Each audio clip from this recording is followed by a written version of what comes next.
Good evening and welcome to the November 20th, 2012 Methacton School Board meeting. Please rise for the pledge. Flag of the United States of America, and to the republic for which it stands, one nation, under God, indivisible, with liberty and justice for all.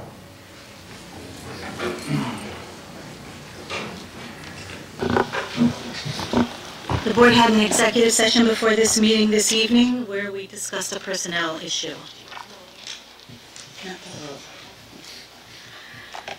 As far as attendance, this evening we have Maria Shackelford absent, as well as Christian Nascimento and Herb Roth. On to recognition of guests and scheduled speakers, Dr. Quinn. First this evening, we'd like to welcome Representative Mike Vereb here to issue a presentation for Methacton High School student Junior Neil Maida. Welcome. Good evening, Madam Chair, Superintendent Quinn, Solicitor Bartle, board members. I'm glad to be here tonight. It's always a great honor to not have to talk about budgets and all the other tricky things that school boards get to talk to us about as House members. And it's such a great honor for Methacton School District, and a great honor, I know, to the Maida family for this recognition, and certainly a great honor for the House of Representatives. But I have a certificate of achievement going to Neil, being honored by the Pennsylvania House of Representatives for his hard work and dedication in achieving a perfect score of 2,400 on his SATs. Whereas Neil Maida recognizes the importance of education and its role in spreading knowledge and information, and enhancing one's ability to achieve growth and independence, and more importantly, sustaining it. And whereas Neil Maida is an exemplary model of how diligence and dedication to one's academic studies can result in one of the highest academic victories. Now, therefore, the House of Representatives of the Commonwealth of Pennsylvania salutes Neil Maida of the 150th Legislative District in Montgomery County for his self-direction and dedication in achieving his goals. If I might just add, we couldn't get him here, but I let the Maida family know our Governor, Tom Corbett, will be recognizing Neil as well with a letter that will be sent to his home.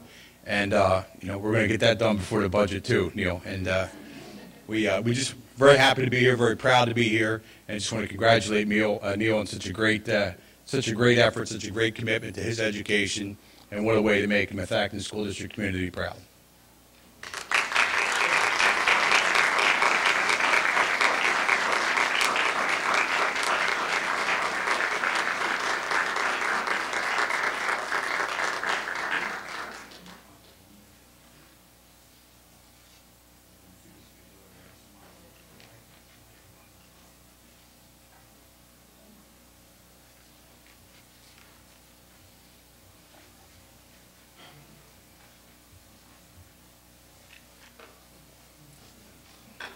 Thank you, Representative Vereb, for coming out tonight and saluting our fine work of our students.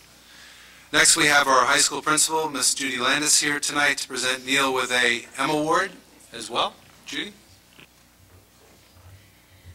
Thank you, everybody. I'm very honored to be able to present Neil with a proclamation and an M Award for his outstanding achievement on the SATs as well.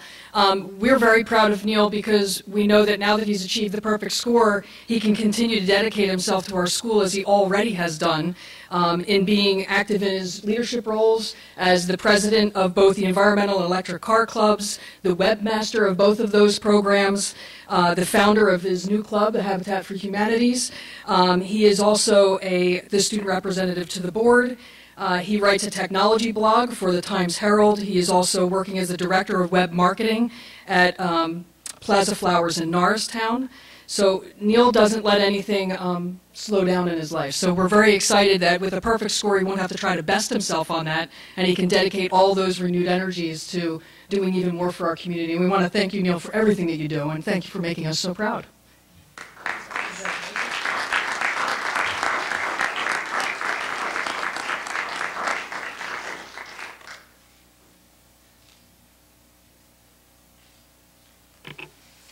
Neil, we also have a proclamation from our school board that we'd like to present to you as well.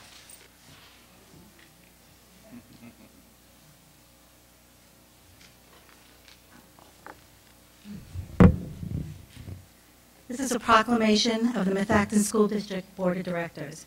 Whereas many Methacton School District students individually and collectively perform distinguished services to their school and/or community in many ways, and whereas the reputation and image of the Methacton School District is built and enhanced by the performance of its faculty and students, and whereas the accomplishments of individual students in academic, artistic, athletic, leadership, literacy, and musical endeavors bring positive community interest in school programs, and whereas the future of any community rests in the hands of its responsible youth, and whereas Neil Mehta has brought considerable recognition to his school and community by obtaining a perfect score of 2100 on the Scholastic Aptitude Test and a rare significant accomplishment.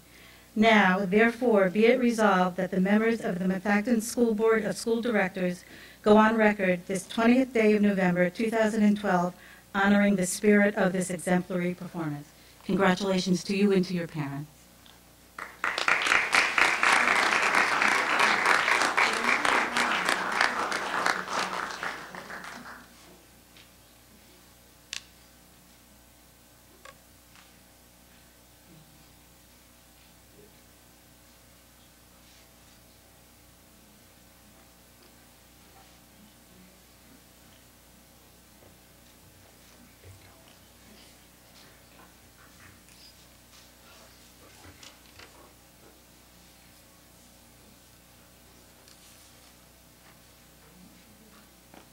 Next, we'd like to invite the board to go out to the audience to see a presentation on dimensions of learning by Mrs. Jen Brooker and Dr. Barry.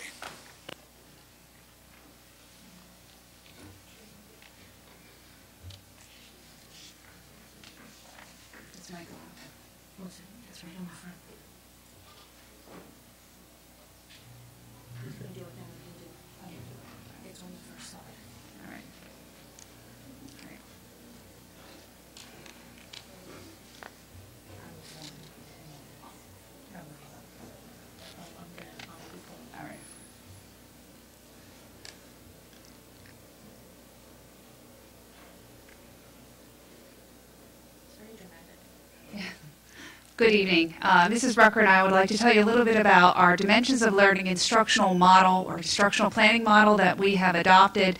We're going to tell you what it is, a little bit about the process of adoption, and then where we're going from this point. First of all, just a basic introduction to an instructional model.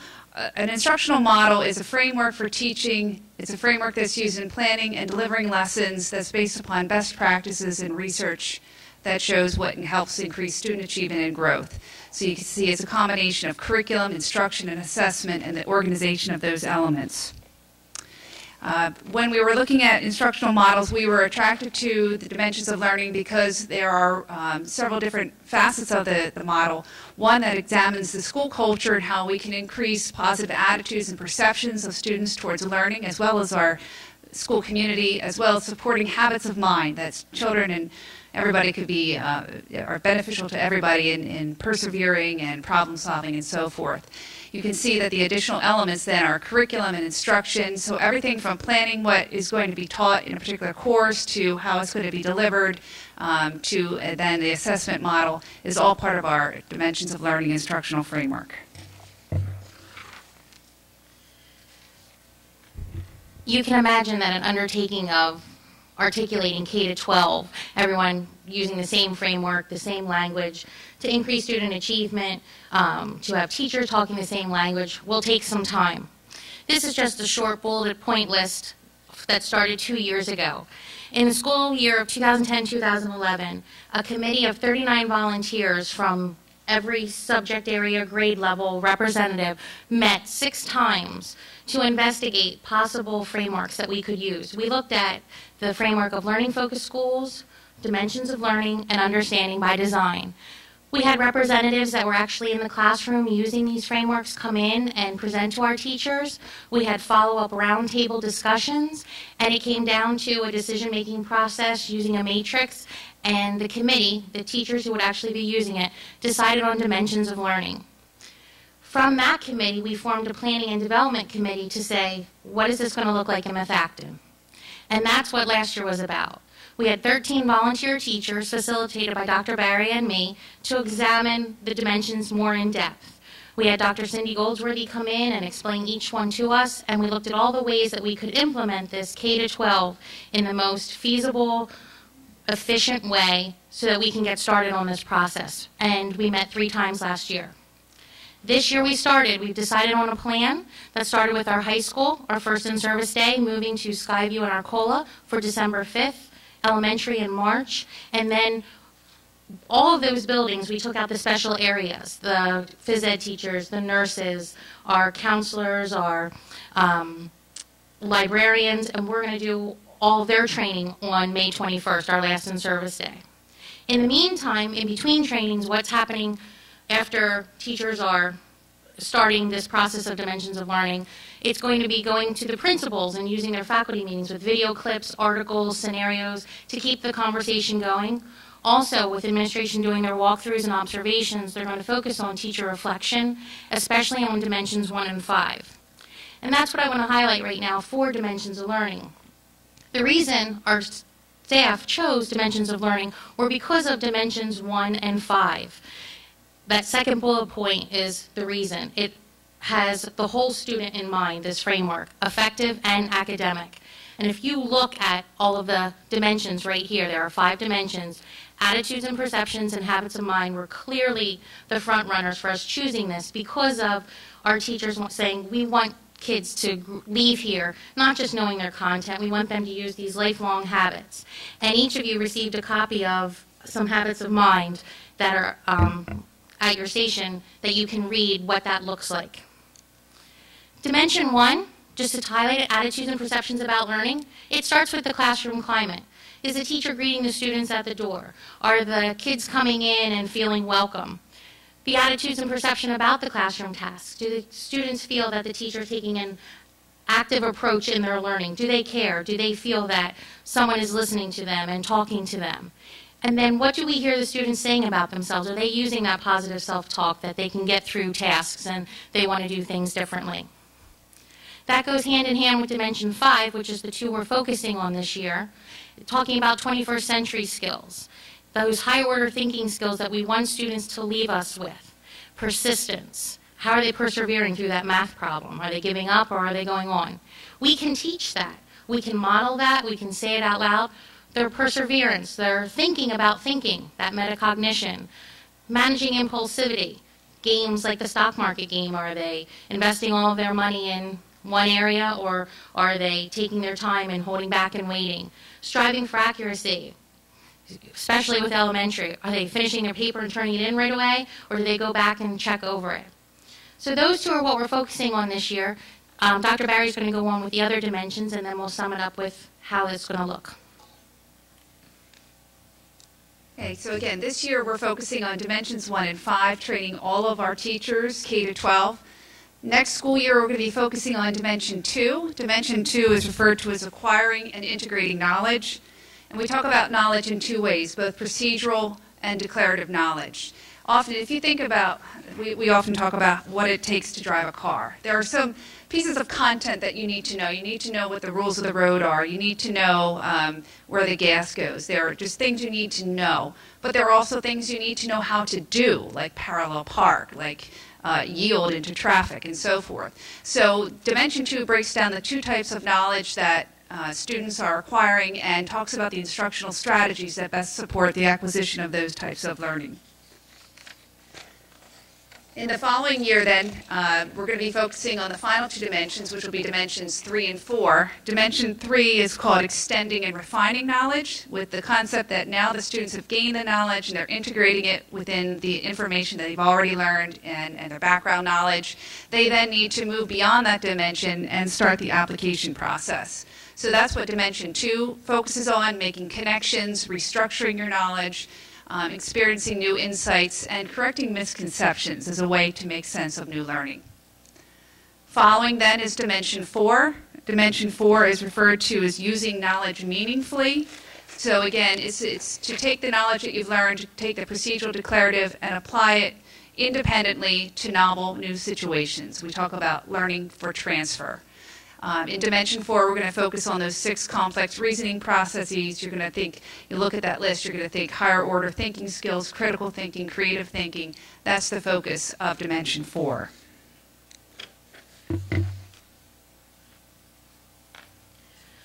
So to sum it all up, the Dimensions of Learning framework provides that common language for K-12 teachers and administrators and students to achieve those expectations in the classroom and in life. The words that we're using in Dimensional Learning are all in the Common Core state standards. So this is all layered in. This is not something in addition that we're doing. This is not something that we're expecting teachers to have to learn new. Many of the things that we're going to be becoming more aware of and purposely putting in our teaching, we're already doing. Or with Common Core coming in, this fits very nicely and layers right in. Teacher support will continue to be developed through faculty meetings, building things, and our in-service day trainings. All our in-service day trainings that have our sessions in the afternoon, they are tagged if they are specifically for Dimension 1 or Dimension 5, if there's a relationship there. And of course, as always, teacher and student reflection, that very big piece of data that we need to just see if we're hitting all of those attitudes and perceptions, our habits of mind, and the other dimensions. Thank you.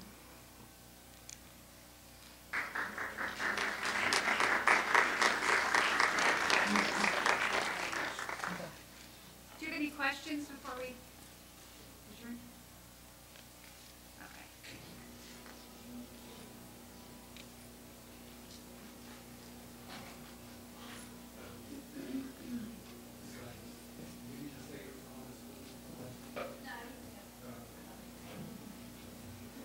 I defer.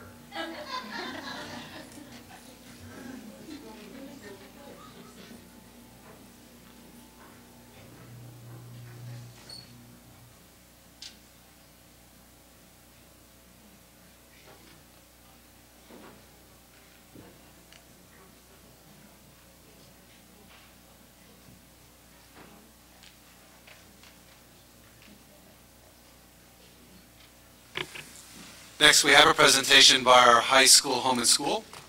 Welcome tonight. Thank you. Thank you for having us. When the home and school presidents got together earlier this fall, we talked about what we could do for these up-close and personal presentations, and because they're not something that we like doing, but the one thing we said we needed to do is to make an appearance to let you know who we are and what we do, because I feel like there are a lot of very talented people within our home and school associations that can do a lot for our school system. So first we're going to tell a little bit about ourselves and then tell you a little bit about what we do as a home and school association. I'm Sandy Lysten-Snyder, and this is my 3rd year as president at the Methacton High School Home and School Association. I have a degree in elementary education from Longwood University in Virginia, and I spent 11 years teaching elementary school before I decided to become a full-time mom. I have 2 children, Courtney, who graduated last year and is a freshman at Christopher Newport University in Virginia, and Ben, who is a senior here at the high school and is probably going to be following in his sister's footsteps and attending Christopher Newport also. I've been an officer in both the Arcola and the High School Home and School Associations. We've been here in the district about 7 years. And I've also been a volunteer at the Arcola Play School for the past 6 years. I think one of the most important things about the High School Home and School Association is the communication that we provide between the school and the parents. We send out the daily announcements every day to all the parents that are signed up to receive our e-alerts. We have our monthly meetings once a month, and in these meetings we have presentations from the principal, from the guidance department, from the teachers, and as well as the home and school officers. The atmosphere at our meetings is very relaxed and very open to conversation. We also distribute the senior and junior newsletters, as well as the newsletter from the North Modco School. This year we've also made an effort to reach out to other parent organizations like the football parents and the music boosters and things like that in order to streamline some of the communication that goes on within our schools, our school. Today we're missing our 2 secretaries, Carla Tahasik and Rhonda Nider. They couldn't be here, but I have Meg Canane, who is our vice president, and Kathy Stratodi, who is our treasurer, and they're going to tell you a little bit more about our home and school. Okay. Thanks, Sandy. My name is Meg Kinane. I've been the vice president and Sandy's vice president for the last 2 years, or this is my second year. And I have an 11th grader right now and a 7th grader in Arcola, so I will be around for quite a while yet. Unlike Sandy, who's getting ready to wrap things up this year. I have a degree in accounting, have a lot of experience in that. I have my CMA, which is a Certified Management Accountant, as well as I have now transferred. I'm now a supply chain manager for a small pharmaceutical company. Did a big stint for several larger pharmaceutical companies, but now I'm also APIC certified, which is a certification in production and inventory management. So I'm quite busy during the day, but I think it's really important to stay involved in the school and in my kids' lives, school, and everything. So I think this is a really good group of people, and we've done a lot of really good things. So some of the things that we wanted to talk to you about is some of the programs that we support, such as we have some staff programs. There's a staff appreciation super luncheon in November that we provide soup for all the teachers. They seem to really like that. We also have another staff appreciation luncheon in February that's coming up over President's Weekend, I think is right. And then we also have a bunch of mini grants. We give about $3,000 in mini grants each year to help each of the teachers submit suggestions, and then we look them over and decide what we should do. So some examples of those are we've done digital voice recorders for the foreign language classes. We've contributed to self-defense classes for the junior and senior girls phys ed classes, DVDs for film classes, food items for the nurse's office, donations to the environmental club, the robotics club, the electric car club. We've also done some framing for the art department, given some calculators to the math department, contributions to the international fair, technology for equipment for the science department, and we've also contributed to the PE department for the Warrior Wednesday program. And then one of the other things that we do is we also contribute to other organizations in the Methacton community. So we also support the Education Foundation for the Methacton community, as well as post-prom with the adult fundraisers, the golf outings, the everything else, the decorating committees, and anything that we can get involved in to keep those programs going. And we also are involved with the Methacton Student Loan Program, so seniors can apply for a small student loan, as well as we support the transportation breakfast. And last year we also supported the outdoor ed. We gave a contribution to make sure that all students could go and make sure that that they had that good experience. So that's all I have. And Kathy. Hi, I'm Kathy Stratoti. I'm the treasurer. This is my first year at the high school as treasurer, although I was treasurer at Audubon Elementary for 2 years. I was president there for 3. Co-president at Skyview with Kathleen for Skyview's inaugural year. So I've done a lot with home and school throughout the year, so I'm kind of happy to be back at the high school. It's a much lower key position than elementary, but I'm excited to do it. I had my degree in computer engineering from University of Bridgeport and worked as a programmer and project manager before I had my daughter, who's now a junior at Methacton and is looking toward heading to art school as soon as she can possibly do it. My son's an 8th grader. And like I said, I've been involved in a lot of stuff with home and school and other organizations in the community as well, president and treasurer and so forth. As treasurer, we do a No Frills fundraiser at the high school, which I'm happy to say exceeded our budget projections this year, so everybody was very generous with that. eScript from Gennardi's is going away, but we're starting our Giants A+ Rewards program this year, so we're hoping that'll take off in the next year or two. So if anybody here has a Giant card, feel free to register it and designate Methacton. In addition, some of the things that Meg mentioned, I write all the checks for those. We do class contributions as well, senior awards, yearbook dedications, snacks, decorations for the pep rallies, all those sorts of things. So it's a lot of fun being treasurer and supporting our school. Thank you. Thank you.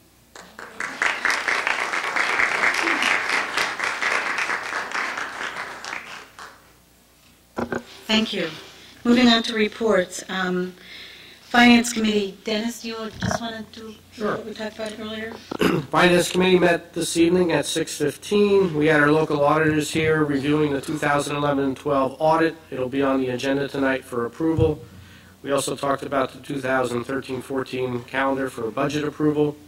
Talked about IBC renewal rates for July 1, food service RFP, and also talked about a resolution for delinquent tax collection. That was our meeting. Very good, thank you. Moving on to policy. Mrs. Woodring, are you? I'm prepared. Okay, thank you. Let's see here. Later on in the agenda, you'll be asked to approve 3 policies as a matter of second read. Do you want to do that now, or should we wait till we get to the policy? All right. That's your report? Okay, that's right. Thank you. On to property, Mr. Phillips.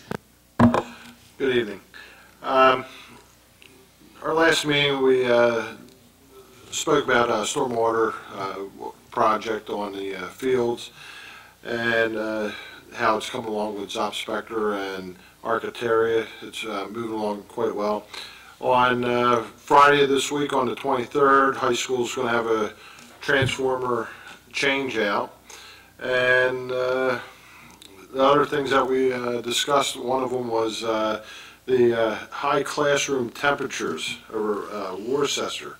And I imagine we'll probably get an update by Mr. Quinn today, Dr. Quinn, if we could. I shared that on the Friday report. But with the rest of the... Sure. Thank you. That's all I would report. Thank you. Mr. Roth isn't here this evening. Does anybody else on the technology committee want to give a report on that, or I don't want to put you on the spot? I think that was canceled last week. Oh, okay. So you didn't meet at all? Okay, very good. Move on to North Monco Technical Career Center, Mrs. Woodring. Yes, we met last night at the Career Center. If you remember last month, I had mentioned that there was discussion about the concern that the tech center appeared to be underutilized, and there was the staff and the superintendents were analyzing and investigating ways to recruit more student enrollment. That discussion continued last night. We heard from the counselor in terms of her recruitment efforts. Right now, the tech center is in the midst of inviting in interested 8th graders. Our own Arcola students toured there on Friday, November 9th. And there's also some exploration going on to perhaps utilize more of the social media to generate an interest. I think the common theme I keep hearing is that it's not necessarily a sales job for the students as much as it is the parents. So I'm sure there's some discussion on how to have a better outreach program to educate the parents. There's some misconceptions, I think, about college. 65% of the students that graduated from the Tech Center last year went on to college. So I think as the Career Center is progressing and keeping pace with the times, some of the paradigms about vocational training still sort of lag. So that was the main point I took away from last night. Our next meeting will be December, and December 17th will be their holiday banquet. That's it. Thank you. Moving on to intermediate unit, Mr. Jones. Thank you. Everybody probably knows that the intermediate unit finally purchased the new building that's down in Norristown. They're looking very much forward to getting out of the one that they're in and getting into the new one. They proposed their new budget. The new budget is slightly actually lower at this point than it was last year. And they have a big push on for being able to work with the districts with technology and obviously in the special ed area, but also non-public schools. They do a lot of work. And they've been trying to get a handle on what the shifts are in enrollment as it moves around from non-public to public and vice versa. So they're trying to figure all that out as well. They have a lot of initiatives going on, so the big one, though, will get that building together. Thank you. Thank you, Legislative Liaison, which is me. The Senate returned from recess on November 14th for their leadership elections. The House returned on the 13th. The 2011 and 12 legislative session ended November 30th. However, no bills will be voted on. So all bills that did not receive final action will have to be reintroduced as new bills next session in order to be considered. So not a whole lot going on here over the past month. Moving on to curriculum, instruction, and staff development, Dr. Berry. Good evening. A lot of things going on in curriculum, instruction, and staff development. Most notably in assessment, we're getting ready for the winter administration of the Keystone exams. Information is being updated on our website. Information is being sent to parents. We have over 800 students who will be taking the Algebra 1 exam in early December, and we'll also be testing over 400 students for the literature exam the following week in December, and then we'll be following up in January with biology. And that's the winter wave of testing, and then of course there'll be the May wave of testing too. So there's an awful lot of organization going on around that, making sure that we have the students assigned properly. So we're looking forward to positive results from our first administration of the Keystone exams. Second thing I want to highlight was the Act 48 Committee Monthly Report that was placed at your seats. Just a few highlights I wanted to point out. First, as you read through, you'll see several mentions of DVMSAC. Just to remind you, that's the Delaware Valley Minority Student Achievement Consortium. And in the past month, we had over 15 staff members attend various activities and trainings, particularly at the University of Penn, around how we can best address all students and their diverse needs that they're bringing to the classroom. Second thing I want to highlight is that last week we had what I thought was a really energizing presentation from Dr. Fay in regards to our college and career readiness program. In the past month, if you analyze the report, we had 9 staff members attend various trainings related to college and career readiness and bringing back lots of ideas and very enthusiastic about getting our program underway. And finally, you'll see some mentions of the MCIU Science, Math, Language Arts Council meetings. These are meetings that are held on typically a quarterly basis at the IU that bring together department coordinators and subject area coordinators from across the county to be updated on what's going on at the state level as well as share ideas. I've really encouraged our department coordinators to attend those to broaden our perspectives, share ideas, get ideas, and bring back some things that we can talk about at our district. So we had 7 staff members attend that. Finally, on the back, I did speak a little bit last week, I believe, about our previous in-service day. We were busy planning for our next, but the one item I wanted to really highlight on the back was October 23rd. We had 2 teachers from Arcola and 2 teachers from the high school come together to spend a day refining and revising the Algebra 1 curriculum. It is now completely aligned to the Keystone exam and the Pennsylvania Common Core State Standards for mathematics, and that is continuing to be reviewed by the department coordinators and being communicated so that we're sure that we're doing the best we can do to prepare our students for success in algebra, not just for the Keystone, but for all the great mathematical reasoning skills that particular discipline supplies. So that's my report. Thank you. Thank you. Let's see, moving on to Community Liaison, Mrs. Barone. I have no report for the Lower Providence meeting. Sure.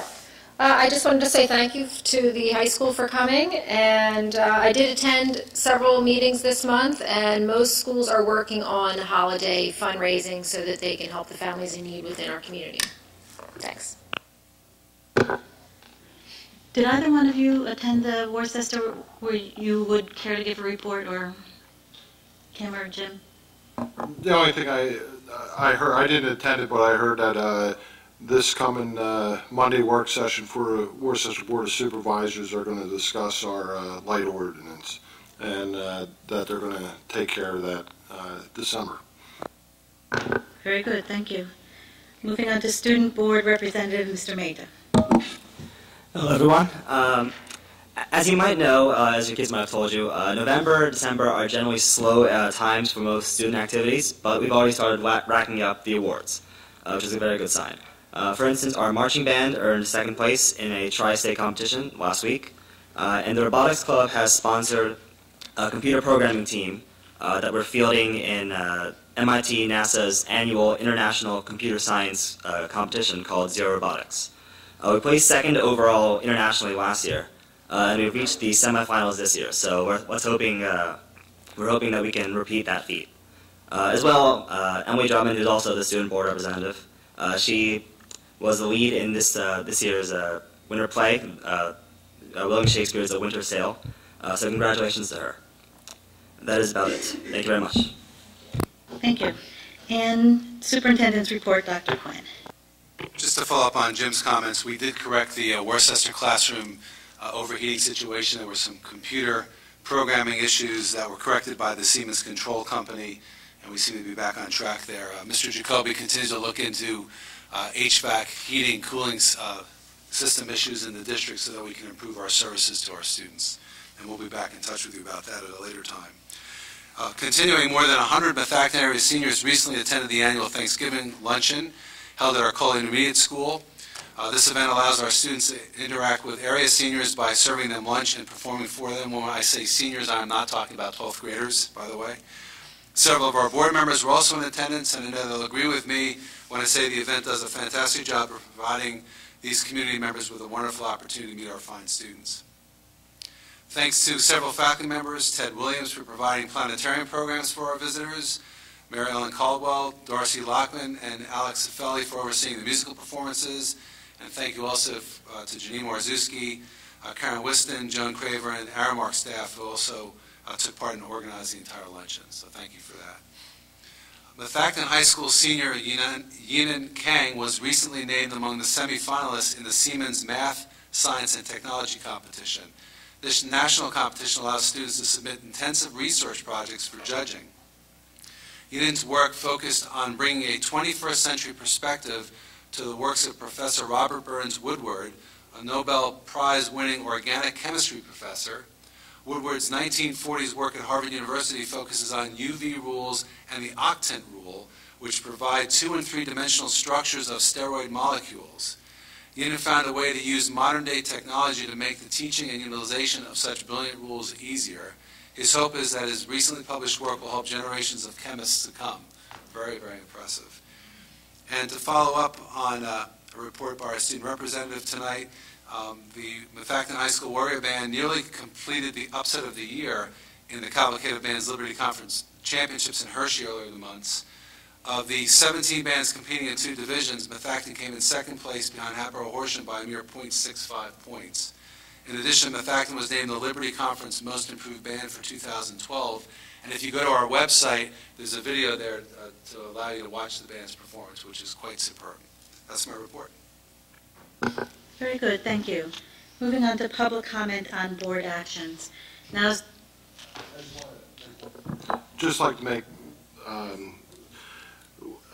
November 14th, we had an executive session, and we didn't announce it.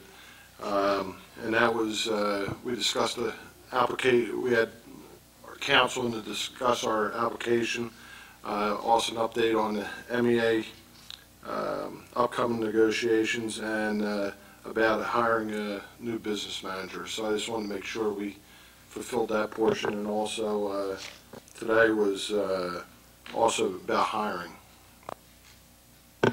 thank you for that. I did forget to announce we met after our meeting last week. As I was going through, scrolling through everything, I realized I went through my book.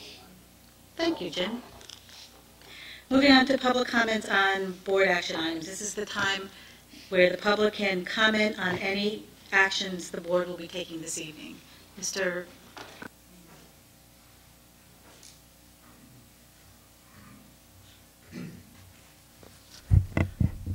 John Andrews, Lower Providence. I attended the Finance Committee meeting, and the auditor's report was discussed, and it was mentioned that it was a clean report with no problems, and that it would be also forwarded to the federal government as required. Now, in terms of as required, the audit report by school code is supposed to be attached to the meetings of the minute at which it is approved. And I brought that issue up in the spring, and it did not happen last year. And again, I urge you to attach the audit report to the minutes of this meeting. There are other ways for the public to get it, but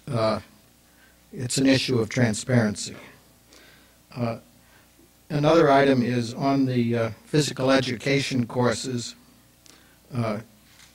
You're being asked to vote on a number of those this evening. And I think in the details that were available on the web, it said that there would be one semester courses, and one question I had is, would it be offered both in the fall and the spring terms, or just one of the terms for each of the courses? And the other curiosity that I have is, what would be the minimum? Does the board want to specify the minimum class sizes for those courses? There is a board policy that any class that at registration time has fewer than 15 registrations, that it requires board approval, and I've yet to see board approval on any class in the last half dozen years or so. Thank you. Thank you. Any other comments this evening on action items? Okay, if not, moving on to board meeting minutes. Do I have a motion to approve the board meeting minutes of the work session held on October 16th, 2012, the regular board meeting on October 23rd, 2012, and the special meeting held on November 1st, 2012, as presented? Mrs. Barone, do I have a second? Mrs. Woodring, all in favor? We have here 5, all opposed? 1, motion carries. Thank you. Moving on to fiscal items, Mr. McCall. We have 4 items on the agenda for approval tonight, the list of bills. We have a treasurer's report, and I want to note there is a block of CDs on the treasurer's report that show some pretty hefty interest returns. There was a typo. Mr. Andrews was nice enough to point that out, and I really think he was trying to find out where we could make such good rates for himself, but thank you for noting that to us. We have the 2012 audit report as noted, and the plan is to post that online on our website, so that will be available to review. And the Beacon Agreement renewal, which Mr. Harney reviewed at last week's work session, and we would ask that you approve those items. Do I have a motion to approve fiscal items 9-1 through 9-4? Mrs. Woodring, second. Mr. Phillips, all in favor? 6-0, motion carries. Thank you. Moving on to personnel items, Mr. Harney. Yes, we have one employment administrative this evening. I'd like to take that separately if we could. I'd like to approve the employment of Mr. Stuart Whiteleather as the Director of Business Services, conditional upon the agreement and signing of a contract provided by the district. Effective date to be determined.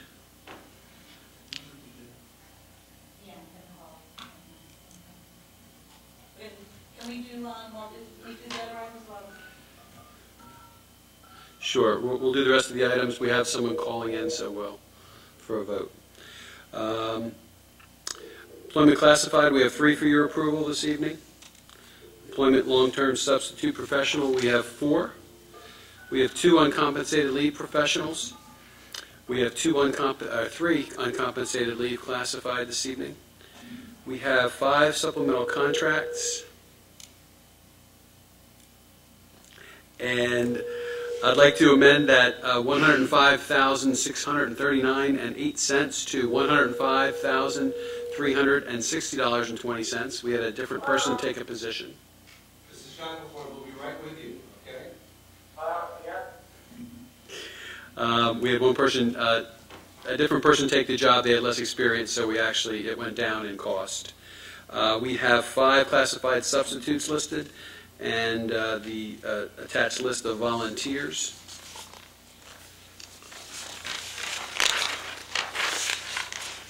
And we have 2 advisements this evening. So if we could take all of those except for 10.3, that would be great. Okay, do I have a motion to approve under personnel items 10.1, 10.2, and 10.4 through 10.16? Do I have a motion? Mr. Phillips. Do I have a second? Mr. O'Neill, all in favor? That's 6-0. Motion carries. Now, do I, Can I read that again? Could you read the Yes, motion for absolutely. us again, please? This is an employment administrative. Asking your approval this evening for Mr. Stuart Whiteleather as Director of Business Services, conditional upon the agreement and signing of a contract provided by the school district. Salary as listed and effective date to be determined. Mrs. Shackelford, could you hear that? Yes. Okay. Very good. Okay, do I have a motion to approve the employment administrative as stated by Mr. Harney? Mr. O'Neill, second. Mr. Jones, all in favor? Mrs. Shackelford, can you indicate by saying aye? Aye. Thank you. All opposed? Motion carries 6-1. And we happen to have Mr. Whiteleather in the audience. I'd like to see if you'd like to stand up and just so everyone can put a face with a name and Mr. Whiteleather.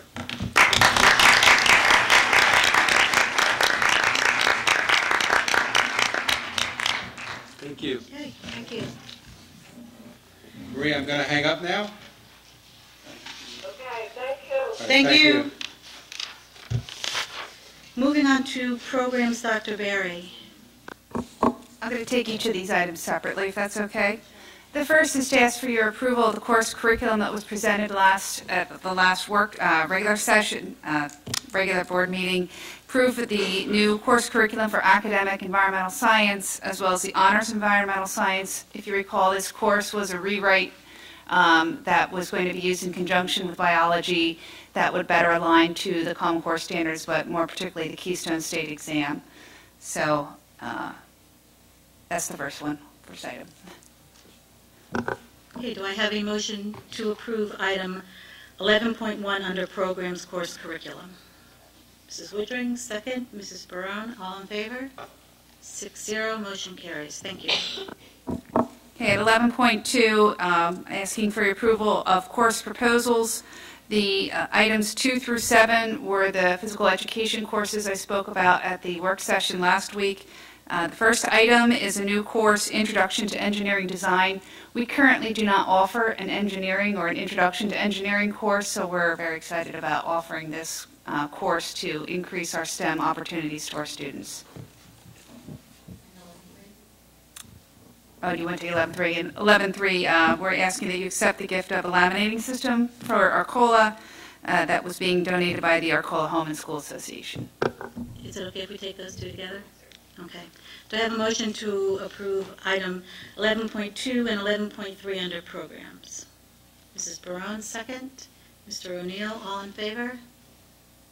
6-0, motion carries. Thank you. And on to policy, Dr. Quinn. I think I would like to defer to Mrs. Woodring. Kim? Thank you. I should have said earlier that the policy committee met the beginning of November, and there will be no policy meeting in December. And now on to the second reading of the 3 policies that we're going to ask you to approve. Policy number 221, dress and grooming. Seems like quite a significant change. The previous long lists of what's not appropriate as dress is gone. The replacement language is that clothing should be minimally restrictive in the interest of student expression. Words like neat, clean shall guide staff toward dress code enforcement. My understanding is that this change comes about as a result of plenty of litigation in which the schools have lost. So we have a new policy if approved tonight. The second one is policy number 702 that is entitled Gifts and Donations, which describes and defines procedures to be used by individuals, businesses, and community organizations when considering contribution of supplies or equipment for district program benefit.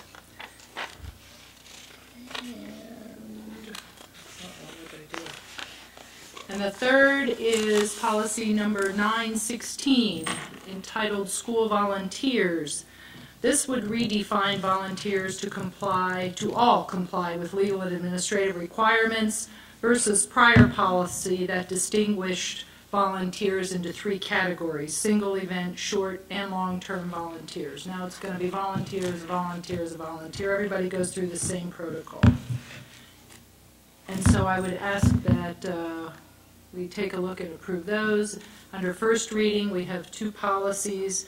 One is behavioral support that has to do with IEP team procedures and students with disabilities.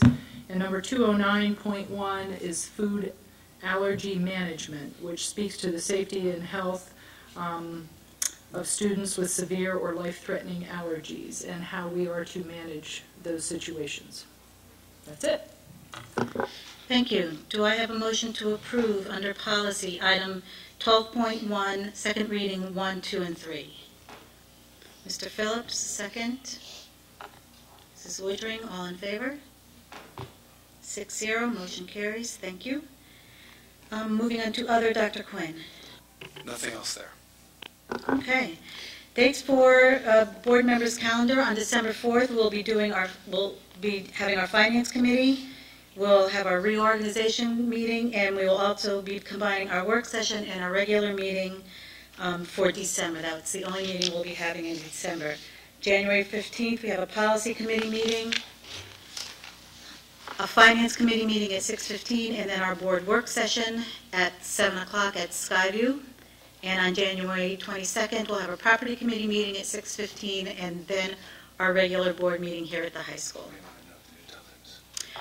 Okay, you may want to, those of you who are not at our work session last week, we've decided that what we're going to do is, because sometimes we've been coming out late to our meetings because we've caught up in conversation in the executive session, we've decided to hold our executive session after the meetings. So we've pushed up our meeting by a half an hour. So our regular board meetings will now begin at 7 o'clock starting with the new year. Our board work sessions have, as of this past year, always begun at 7 o'clock, so there will be no change there.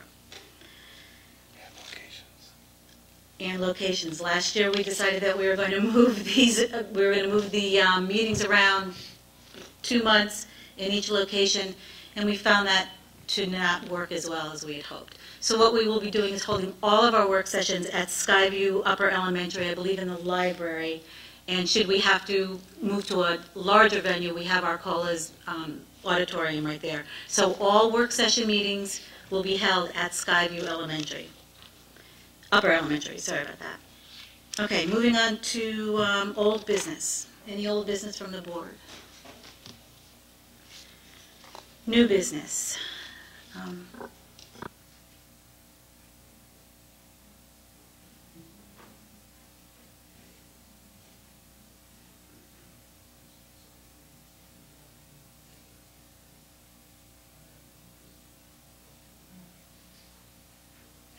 Any new business from the board?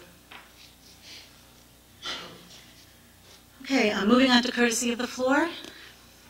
Yes, ma'am.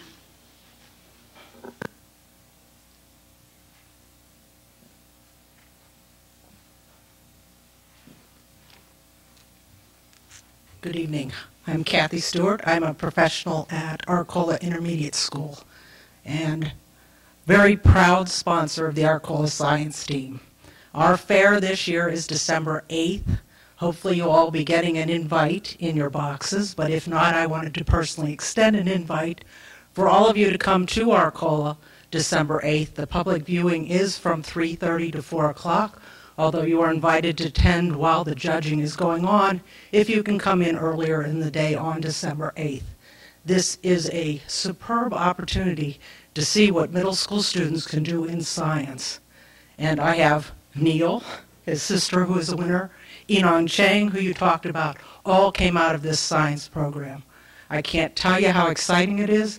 This year, with just 7th and 8th graders, we still have 89 students competing.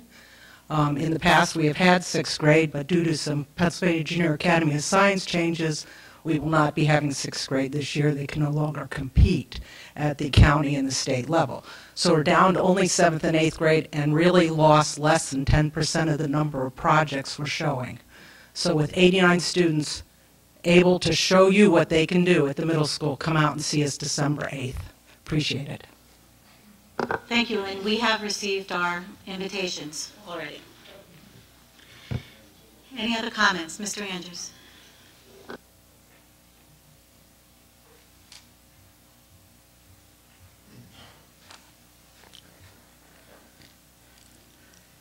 John Andrews, Lower Providence. Last week I spoke to the working meeting on the responsibility to the taxpayers. That was part one. Tonight it's part two. Will this board ever admit responsibility to the taxpayers? That's a serious question where the board's role is to set policy. The board needs open discussion on how to respond to declines in enrollment. Our building utilization is now at 79% or less, a small correction from last week, and in decline. Thus, it makes no sense to have years of ever higher property taxes in a long-term miserable economy. I'm speaking to you because you have an upcoming budget, things like the health insurance increases. Where do you get the money? I've been trying to offer ideas, and I continue in that vein. I've spoken several times about Skyview being unnecessary in this school year. I do not dwell on the emotional aspect of a past board's intentions while convincing facts were ignored. Some believed enrollment would go to 6,500. Now projections are for 4,500 in a decade. Based upon this year's enrollment of 5,092 as of October 1st, Skyview is still unnecessary. As a 6 to 8 school, the Ark-Holder building would be at 90% now, and the K to 4s would be at 98% capacity as K to 5s. There would be one set of building administrators eliminated. There would be some resetting of sending area boundaries. Next year, the utilizations will decrease. I will provide Mrs. Petrauskas, your board president, with my analysis. Perhaps attention must be given to an alternate use of Skyview. Could it be rented to a charter school? Could it be used by Penn State or the Montco institution? Mr. Jones says 2016 is the first year when an elementary school can be closed. That may be right, but it is a narrow view and open to controversy when there is facility access today. Perhaps he and others fail to think about the overall value of elementary schools to our children and the community. Perhaps he ignores the current low utilization in various buildings. Perhaps he ignores the daily morning traffic jams on Eagleville Road. Yes, where is the public discussion by this board on efficiency in education that would show a responsibility to the taxpayers? Soon it will be budget time. There is work to be done. Departures from the status quo take time and effort. Are you up to it?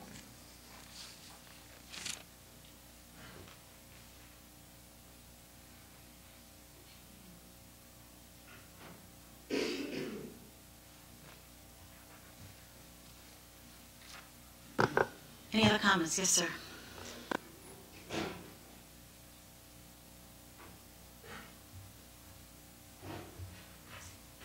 Yes, my name is Frank Sank. I'm a Worcester resident, and I just recently became aware of a contract that Dr. Quinn has negotiated for, I guess, both Miss Acton School District, but also for Worcester and for Lower Providence.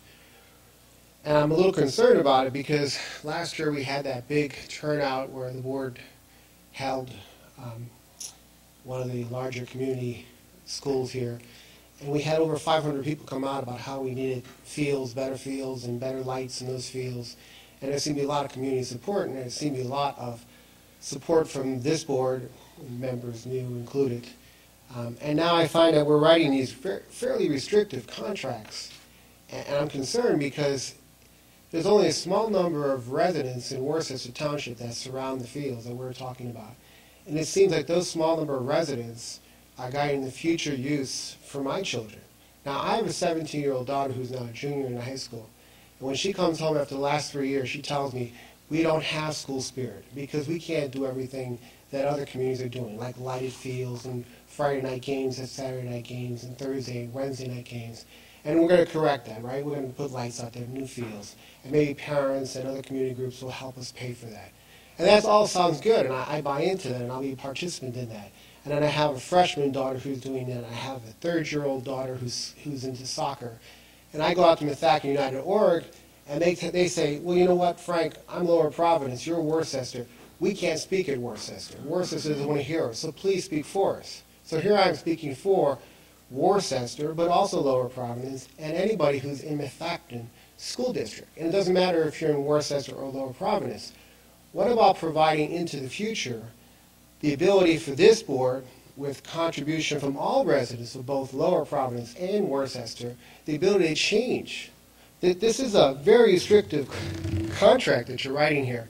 I don't know if Dr. Quinn feels the same, but I don't see any reason to do this. It's mostly common sense. We could change anything on this contract without signing it at any one board meeting.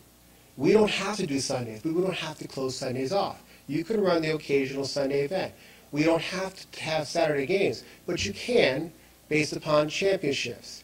You can include Mithaqua United Soccer, even though it's not Mithaqua School Board related.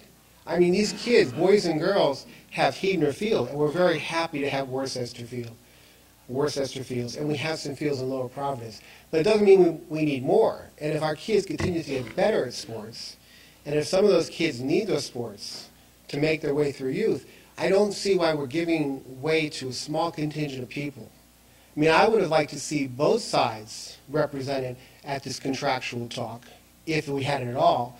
And what I'm hearing in my small circles is that we only had Dr. Quinn and those people who have been fighting the fields for 20 years. And I don't understand how after 20 years we're still giving them an entree into saying things like we could only have 3 out of 7 days of lights. And there can't be anything not affiliated with Mithaqua school districts. And under violation of these conditions, what kind of penalties are we agreeing to? And the lights can't be on any more than 15 additional minutes after 9 o'clock. What about safety concerns? What happens if you have somebody after those lights are turned off and they fall down? Is there a safety concern? Is there an obligation? Have we looked into those little details? Or are we just signing into a contract and says somebody thinks 15 minutes is long enough? And then, okay, we're going to keep our administrators like Dr. Quinn up to make calls on lateness. So maybe 15 minutes more because Dr. Quinn feels we have to have 15 more minutes or designate. Minimum levels of lighting. I mean, I'm not a lighting expert, and I guess you can define lighting between X and Y and can say, well, let's just keep it at minimal levels, and that's good enough. But sometimes on extremely dark nights, you might have to increase that. This contract says minimum, regardless of the nights. There are a lot of times here that I'm not happy about it. And I haven't been involved, and I'm kind of busy with the family and work. And I'm surprised that this board allowed this contract to go forward. I mean, I thought we left it that Mithaqua was going to go approach Worcester, and Worcester was going to write a clean-cut bill that we can interpret and live with. But when I see that those same residents are now, in my mind, negotiating with this board and Worcester, playing you two off of each other to get their maximum restrictions in place, I'm disappointed. Because I'm disappointed for my girls who are in school, my girl who's going through, who's playing soccer, who can't play in these fields, and my boy who someday may play in other sports outside of football. I hope that going to Monday's meeting, and I will be at Monday, that there is no connection between what this board does and what Worcester does. You're two independent organizations. You should act like one, and you should deal with your own issues. Because Worcester, I can tell you right now, I was in the meeting. If I was a Lower Providence resident, they would say, thank you, Mr. Sank, but please step off to the side. Thank you. Okay.